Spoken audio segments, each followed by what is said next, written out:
Hello and welcome to Leviathan News. I'm your host, Samuel McCullough, and I'm here with DeFi advisor. What's up, sir? I'm good. How are you? Nice to be on. Hello to everyone. Yeah. How are things in your part of the world? Well, to be honest, not the normal situation here in the past few days for sure, but in the for a while now. But try to keep it try to be as focused on some other stuff as possible. Although most of my time currently I'm following local events in a way. But what can I say, man? I think it's all big parts of a necessary change. We've been bluffing ourselves too much, and reality is here. Yeah. We should adapt. But that's also true for the markets, isn't it?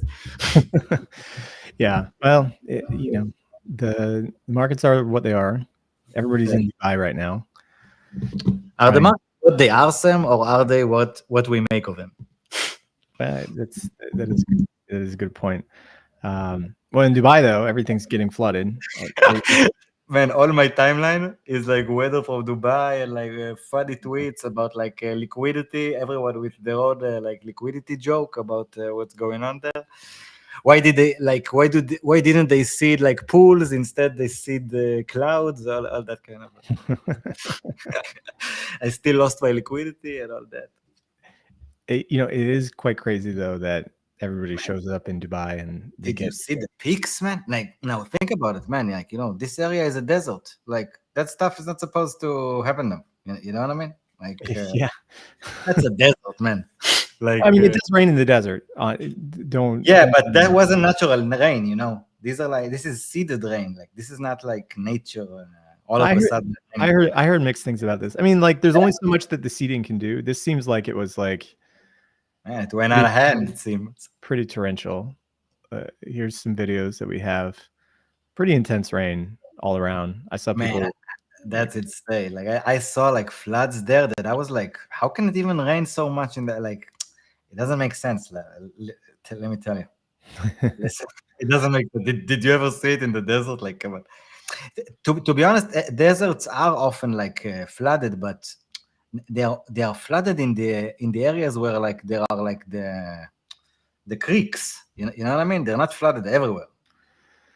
Yeah, the thing about the deserts though is that the sand is not a great. Yeah, true. It doesn't absorb it doesn't absorb water. Yeah, exactly. So there's nowhere for it to go. But just the images from Dubai, pretty incredible.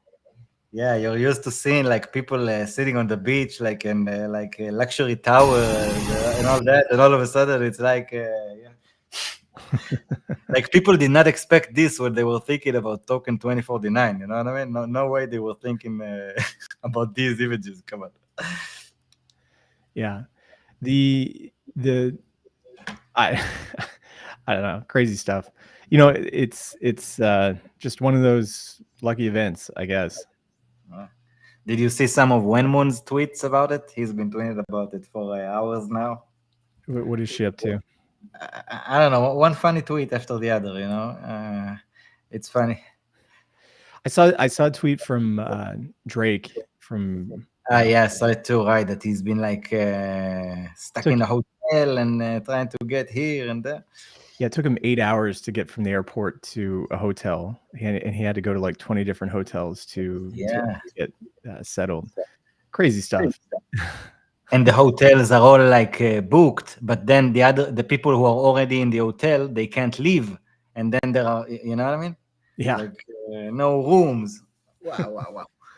Yeah. So here's Drake trying to find it, trying to escape from the airport. 20 hotels and currently waiting for check-in, which is in 8 hours. Man. I also saw that there was a basketball tournament that Berachain was supposed to have or something like that, and also it's canceled for now or postponed. They don't know yet. Water polo? Maybe they can play water polo. You know what I mean? Water polo. They're not going to play basketball over there. Yeah. Wenmoon, great as always. I hope everybody's having a good time. Yeah, And on a roll, yeah. Arriving at the hotel underwater. well, let's get on to news. We had a story come out about the stablecoin bill that was introduced, Lummis and Gillibrand. This is the second time that they've actually done this. They proposed, they proposed something last year. I remember her name, but I don't remember exactly what was the previous bill that she offered. I do remember Cynthia Loomis's name, but the other one I don't think that I knew of. But it was just a different version of the bill that they put out.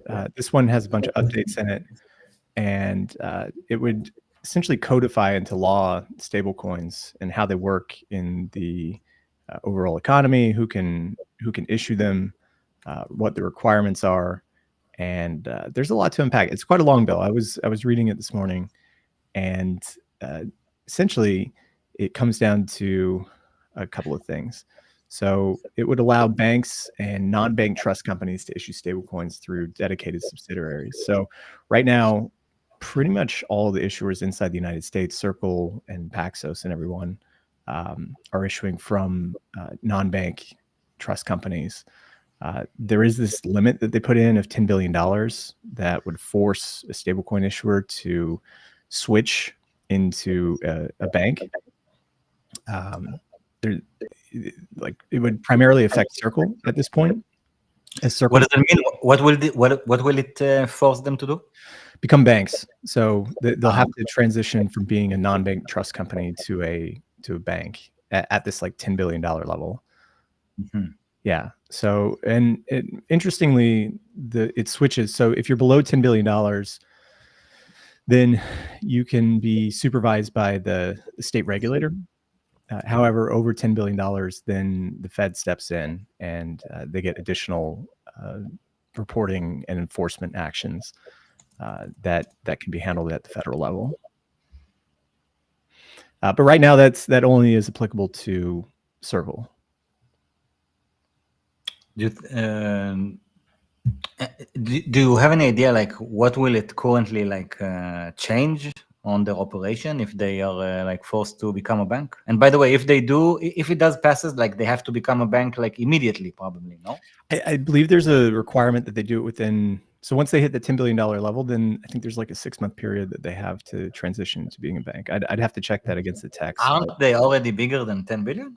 Circle is, but Paxos isn't. Okay. Yeah.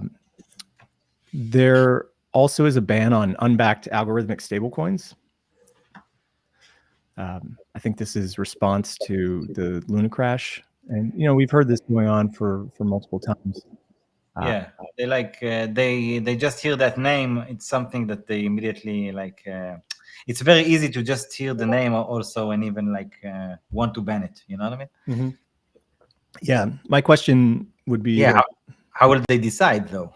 No. Well, taking a look at the bill, I've got the text here about what the definition is in the bill. I'll bring this up, and it essentially says that. Let me make this a little bit bigger.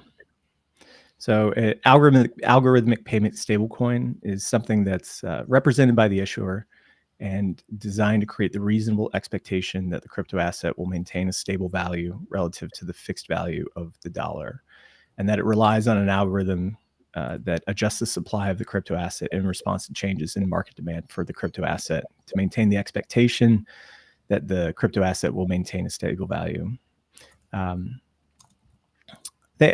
would be wanting to know more about how this would be applicable to like decentralized stablecoins. So is DAI caught up in this? But then again, like DAI is fully back. I mean, it's over collateralized, and it uses algorithmic means to adjust the supply. For DAI, doesn't it actually means that like maybe it will also need to become a bank at some point, like for Make? No, I mean DAI can't do that. It's fully on chain, and there's no way to do that. I think we lost it. I think the main thing here is going after like issuers of fully unbacked algorithmic stablecoins. Do you have any examples like for like the ones that you think will like Luna? Come up? Luna? Yeah, Luna for sure, but Luna is kind of done, no? Yeah, but there hasn't really, after the whole Luna debacle, there really hasn't been any new unbacked stablecoins that we've seen. Everything is either over collateralized or has one-to-one backing. Yes. So what I'm saying is like, does that part of the bill, like, does it really matter now? Like, you know what I mean? Like, there's no like actual stablecoin that I can think of is that works on that reason anymore. Like the market has already filtered that kind of stablecoins for now, no? Yeah, you never know what's going to happen in the future. I don't know how this would be applicable, but it probably would prevent any new. I think the law would prevent any new of these unbacked stablecoins from reaching like Coinbase or one of the big exchanges. I'm very curious on like how like what kind of an effect will this have like on like the big stable coins who will not be banned, like I don't know, like because you know with law and all that stuff, it's about how things are presented and perceived mostly rather than necessarily what they actually are. I think this one is pretty clear in how the stablecoin is issued. You know, taking a look at the text, it's really about defining in a narrow sense what a stablecoin is. I think there's like a narrow definition and then a broad definition of what a stablecoin is. So, in a broad definition, anything that's considered to be like M2, right? So like a ETH, LSD, wrap Bitcoin, in this other sense, like DAI or other tokens, they're all kind of like wrapped assets of the original commodity or like fiat representation here. But in this narrow sense, this bill's really going after stablecoins in a narrow sense, which is specifically fiat-backed US dollar stablecoins, only in that sense. Are you for the vote, like the way you see it? Like yeah, of course. Because I think that it's necessary for these types of assets to proliferate, and you know you can't grow into a $1 trillion industry that has wide economic use inside the United States and outside the United States without having like authority under the law. True. Yeah. Do you think that like for example, how do you see like the Circle position on that one? Like, is this good for Circle? Like for example, because it gives them like they will become all of a sudden like a very like I don't know, even more a bit of a monopoly, maybe. You know? No, I don't think Circle has monopoly at all. That's no, I don't mean exactly monopoly, but you know, they're already a very strong market within that little oligopoly of several actors that can actually like issue stablecoins these days, like at least at large scale. And like, doesn't it, you know what I mean? It kind of like gives, if all of a sudden they are a bank, in a way, I feel they will become very strong even more. No? Not necessarily saying if it's a good or bad thing, by the way. I'm just. Well, I think that there's going to be a lot of new entrants into the stablecoin space. PayPal is like moving and trying to grow as much as possible as well. Drake, who we mentioned, is launching Agora Dollar. So there's a lot of other entrants that are trying to essentially enter into the U.S. market. So I don't think, you know, Circle has a first mover advantage, but they definitely are not the like crowning incumbents yet. I think there's a lot of opportunity for new companies to come in and issue stablecoins, especially once banks are allowed to do it. Honestly, probably like imagine how smooth the process of going from on and off ramp if Circle becomes a bank. Probably even smoother than now, no? That would be great, yeah.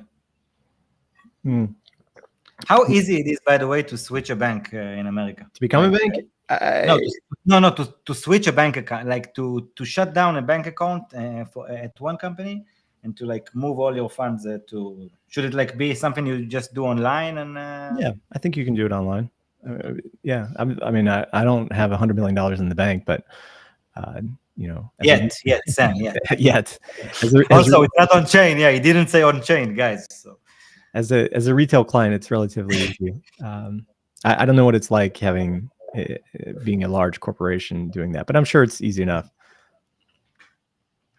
Yeah. The thing that we will talk about later this week, we're going to have Austin back on at some point, is what this means for the collateral backing. I'll bring up Austin's tweet quickly, but we're going to get him on for an interview at some point.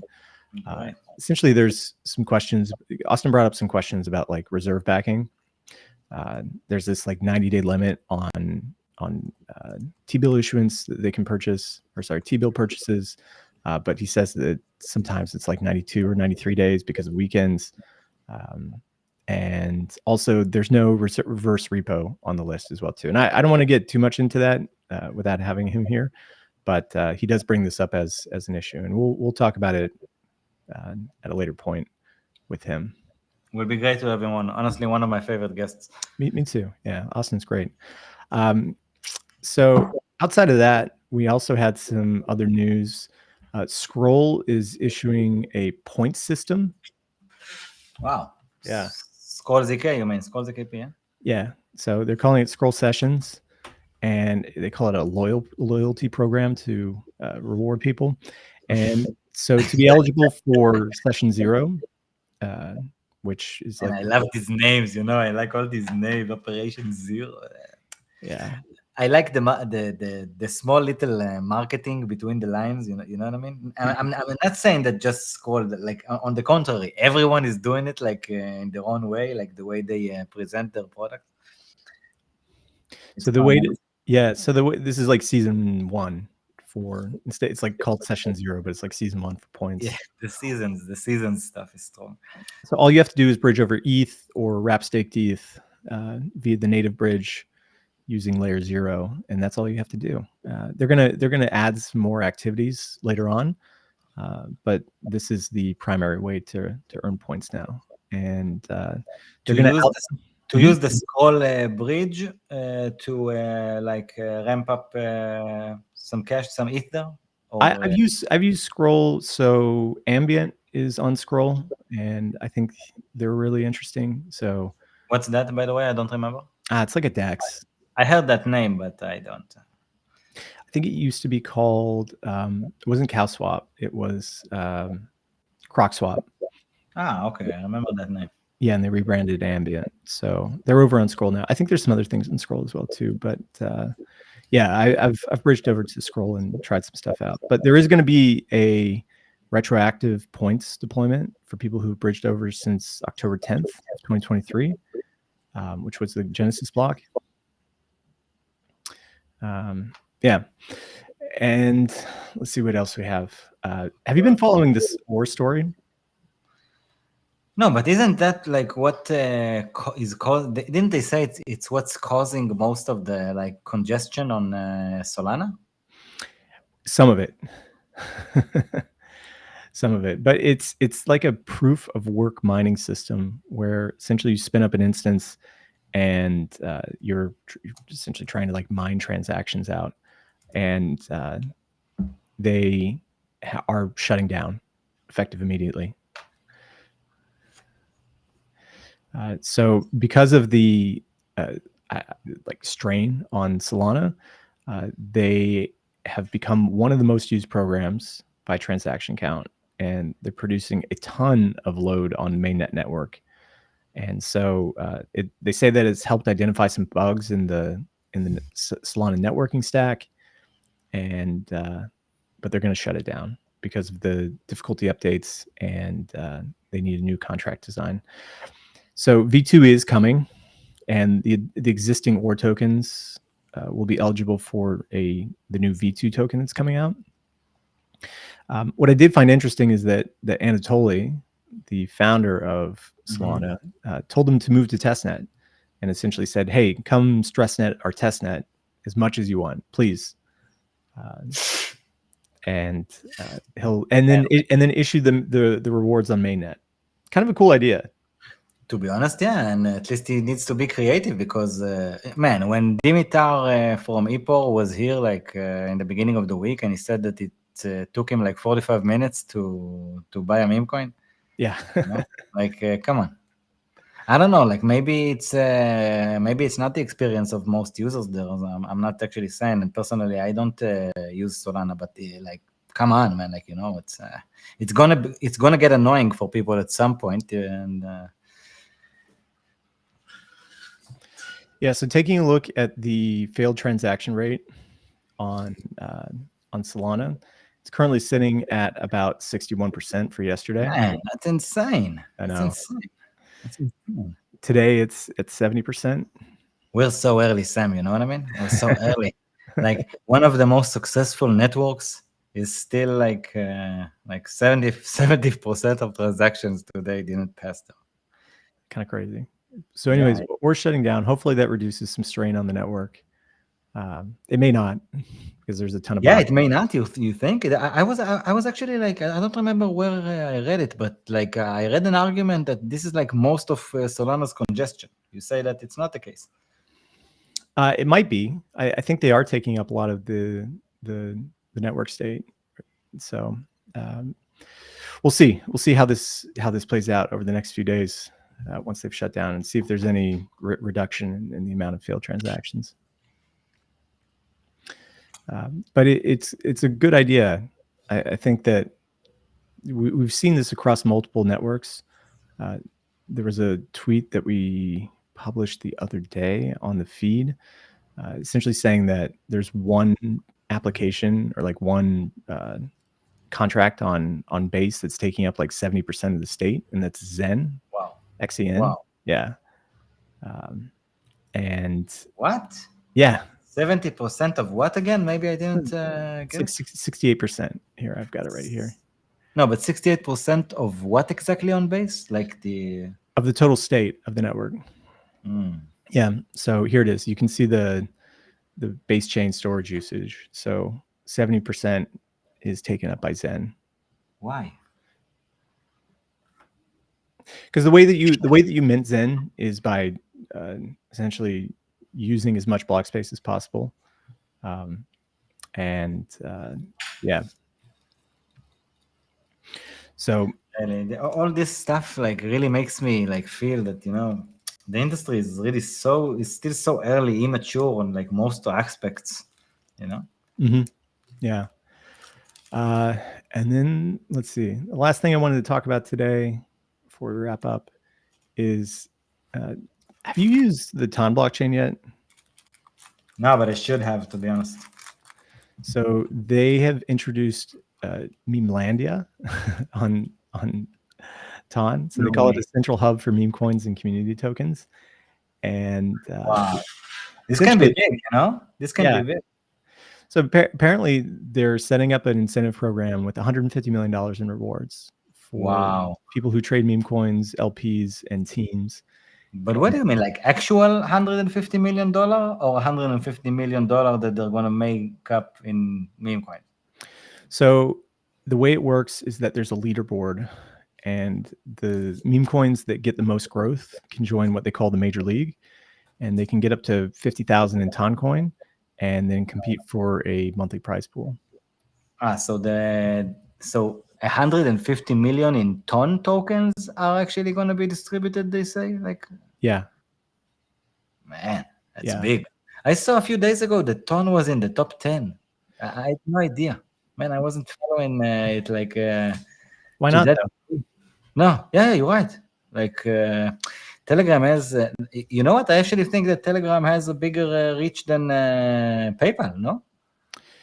They have 900 million daily active users or monthly active users. It's insane, actually. Yeah. It's insane. I should have thought of that before. Really. I remember we talked about it like months ago, and you told me that that wallet is just not available for US residents yet or something like that? Yeah, that's true. Yeah, like the in-app Telegram wallet. Man, I have a friend actually, like a normie friend, pretty normie, that asked me about it like a while ago. It was one of the earliest signs of the bull market when he started asking me about Ton. And I was like, man, I don't know. It's not exactly where I am looking personally. But you remember when I asked you, like, how can someone buy it? And you answered me on TG. You sent me to this bot, and I shared it with him. So I think we talked about this, but with the amount of users that Ton has, I mean, in theory, it could hit top 3. I think I could see it going behind. To be honest, you're not. I can't say that I'm convinced that you're not right. Like really, because for most people, the biggest obstacle is to have a wallet. Like, who has a wallet? You know what I mean? Like, it's like for weirdos. And with the TG, like they will have a wallet without realizing it's a wallet because it will just be an app for them. Yeah. So I need to get over on Ton and check it out at some point. Open a new open another citizenship somewhere. get a new phone number somewhere. Get an alter ego. But Ton has been ripping. I think we talked about Ton. It was like $1 or somewhere around there. It's now $6. Oh, so, whoa! Yeah, so No it's currently sitting at $31 million or $31 billion fully diluted value. That just sounds huge to me. But also, on one hand, it sounds like huge and too big for me, like right now. But I can also see that there is no reason it won't be like a lot bigger. Yeah, I mean, I could easily see Toncoin flipping Solana at some point, right? And you know what? I'm pretty sure that if Telegram is going to have a network or whatever, I don't think that you're going to have 70% of transaction not going through. And then taking out. I mean, it could, and then Binance comes next, but Binance has kind of been like suffering a little bit because of the like the intervention of the U.S. government inside of Binance. So I don't know. We'll see. Ton is past Cardano. It's very symbolic. You know what I mean? Like Cardano out of the top 10. Symbolically, on the actual aspect of it, like who cares, you know what I mean? But symbolically, I think it's huge that we're entering a phase that Cardano is not in the top 10. Like the market, something is happening in the market. And I can definitely understand why Toncoin is bigger than Cardano, that's for sure. And then thankfully, well, I'm looking forward to that. I'm actually going to watch this today. So Durov went on Tucker Carlson and gave his first live interview since 2016. The Telegram founder? Yeah. Really, though. No way.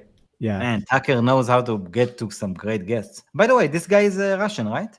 He is Russian, yeah. But he left. He was living in Estonia. I think he moved to Estonia, and now he's living in Dubai. No. But I'm pretty sure that he's sheltered right now. I think he's doing just fine. Do you see in the background here the actually think he's one of the most capable entrepreneurs of our era, to be honest. Telegram is so big, man. Do you see in the background here? There's 3 erect penises on chairs, and on the other side, let me make the screen a bit bigger to try to understand. Oh my God, these actually do look like dicks. It is. It's actual dicks. Like wooden dicks. I think so. Oh my God. How did you catch that, man? So there's an account called Russians with Attitude, and he says that it's a reference to an old prison riddle that became a meme on the Russian internet, and it goes like this: there are 2 chairs. One has sharp knives sticking out. The other has erect penises. Which one do you sit on, and which one do you have your mother sit on? That's such Russian humor. You know what I mean? Oh my God. There's only one correct answer. Oh my God. I'd rather have DeFi riddles and choices. Well, that's going to wrap it up for today. Thank God. Fun news day. And good luck to the people in Dubai. I hope it calms down there a bit, and the conference gets to the more dry part. Yeah, hopefully. Well, cool. So everybody that is listening, please come to Leviathan_news on Telegram and join Squid Cave. Sign up, get some squid points for submitting news, and tell us who you want on. Exactly. Try to find our ref links and use them, whatever you see appropriate, guys. Yeah. So thanks for tuning in, and And the Pods Media, by the way, remind them about the Pods Media. Oh yeah. So you can also earn some Squid points by going to pods.media. Can you show it on screen, maybe, Sam? Yeah, I'm pulling it up now. Okay. So pods.media is allows us to mint these episodes that we do as NFTs, and so you can see the leaderboard here, and this one will be up in a few minutes after we get done, and you'll be able to come and collect them. So you do pay a little bit of ETH, but it's less than you'll get back more Squid points. So less than a coffee in America, probably, no? Exactly. Yeah, I think it's just at like $2 or something like that. But we're distributing 100,000 Squid points at the end of this month for everyone who's minted. A great way to get some Squid points if you're not submitting headlines actively or participating on the shows, I see. Yeah. Honestly, it's cool. And by the way, shout out to everyone in the community that has already minted. We had quite a few mints there. Like, I was surprised. Yeah, I think we've gotten 30 mints so far across all the episodes that are available. So it's going pretty well. Cool. I think I saw yesterday, I think it looked like even more. You said 30 now? Something like that. We had some, it was free mint before, but now it's okay. You mean like $2. So yeah, but it's going well. I like it. Pods.media is great. We should. I'm going to invite those guys on. Yeah. I actually talked to them about 2 or 3 weeks ago, but we were all kind of busy. But let's talk to them again and have them on. Honestly, it's a cool. It really is cool. It's a cool product, and also like very early on, it's so interesting to see like the new ways that content creators like ourselves can have like new opportunities. And actually, I think that this scene is very strong on optimism these days with stuff like Pods Media and Mirror. We should actually explore Mirror as well, Sam, Yeah, we'll get there. Don't worry. Okay, folks, was great. Thanks for hosting as usual, Sam. Was great. Yeah, we'll be back tomorrow.